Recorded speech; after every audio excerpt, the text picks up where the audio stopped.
আসসালামু আলাইকুম, hello everyone, welcome back to my channel. সুপ্রিয় দর্শক, সবাইকে স্বাগতম জানিয়ে আজকে আরেকটি মজার রেসিপি নিয়ে চলে আসলাম। আজকের রেসিপিটি হলো এগ কাটলেট।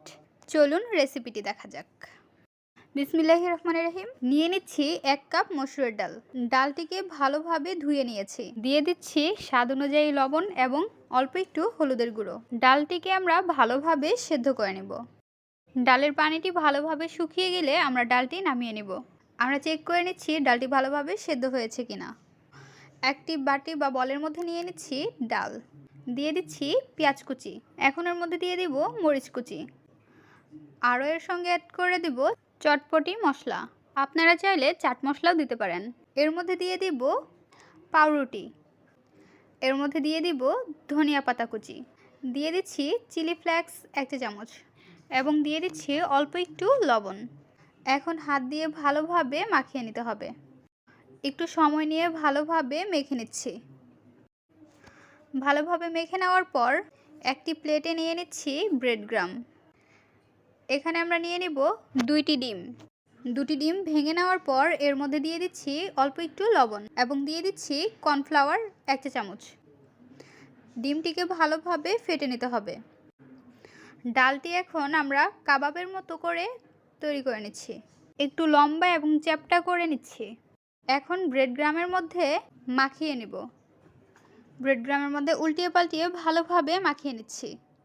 বোঝার সুবিধার্থে আবারও দেখিয়ে দিচ্ছি। একটু মোটা এবং চ্যাপ্টা করে বানিয়ে নিচ্ছি এবং ব্রেড গ্রামের মধ্যে আবারও মাখিয়ে নিতে হবে। চুলায় বসিয়ে দিচ্ছি একটি ফ্রাই প্যান। দিয়ে দিচ্ছি সয়াবিন তেল। তেলটি হালকা গরম করে নেওয়ার পর কাটলেটটি দিয়ে দিচ্ছি। এখন ভালোভাবে ভেজে নিতে হবে। কাটলেটটি এক পাশ হয়ে গেলে আরেক পাশ উল্টিয়ে দিতে হবে। কাটলেটটি আস্তে আস্তে উল্টিয়ে নিতে হবে, তা না হলে ভেঙে যাওয়ার সম্ভাবনা থাকতে পারে। কাটলেটটি আমাদের ভাজা হয়ে গিয়েছে, এখন আমরা নামিয়ে নিচ্ছি। চুলায় বসিয়ে দিচ্ছি একটি ফ্রাই প্যান। দিয়ে দিচ্ছি সয়াবিন তেল। তেলটি হালকা গরম করে নেওয়ার পর এর উপরে দিয়ে দিচ্ছি ডিম। ডিমগুলো একটু ঝুড়ি ঝুড়ির মতো করে নিচ্ছি। ডিমটি দেওয়ার পর এর উপরে দিয়ে দিচ্ছি কাটলেট। এখন খুন্তি দিয়ে কাটলেটটি উল্টিয়ে নিচ্ছি। আবারও ফ্রাই প্যানের মধ্যে ডিমটি দিয়ে দিচ্ছি ঝুড়ি ঝুড়ির মতো করে। সেমভাবে আমরা সবগুলো কাটলেট উল্টিয়ে নেব।